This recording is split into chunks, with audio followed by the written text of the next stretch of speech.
Prologue, Part 3. Trying to explain what is, within what is not, which is to say, trying to explain or describe truth with terms and concepts provided by illusion, is doomed from the start to be particularly fruitless. All there is seeing, understanding, in what is, in thoughtless, wordless stillness. It is simply impossible to communicate. Why bother trying? Good question. All I can say is, like the understanding itself, like life itself, the attempts at communication come unsought, unasked for, unwilled, and there is no trying nor any doing. What follows is a conglomeration of odd bits of scribbled verse, journal entries, emails, letters, answers to questions, conversations reconstructed loosely from memory, and sometimes just sitting down at the computer and typing. Most of it is quite raw and unpolished. And all of it is simply consciousness streaming through a mind-body apparatus completely empty of any individual self, by which there is no special claim being made. The same is true of consciousness streaming through the mind-body you think of as yourself. You probably think you are reading this. I assure you, you are not. Reading is happening, but there is in no sense a you doing it, and the you think you are most certainly does not exist. Welcome to all that is. I am fully aware that what follows may in places be quite difficult to read and make sense of. The word processors, spelling and grammar checking functions choked on this document.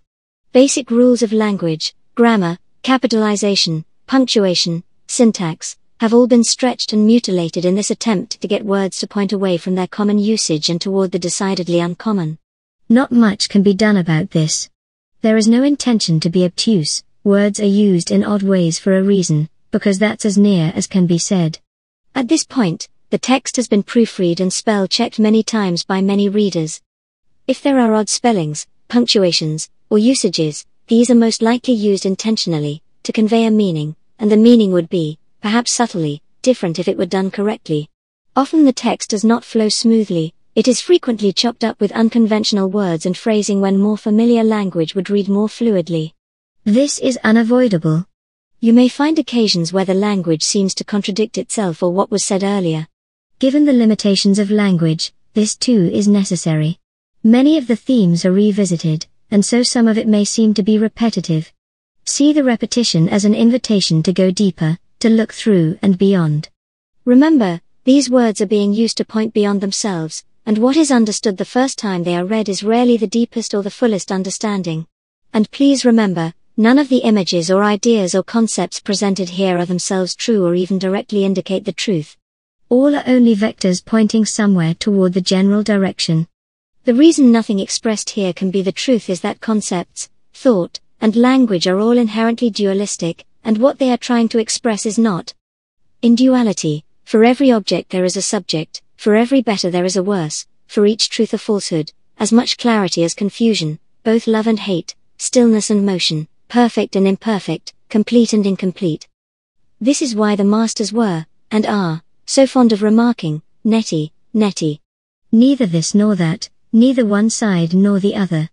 In duality, and therefore in language, there's always the flip side, the opposite that completes or complements and which is equally untrue.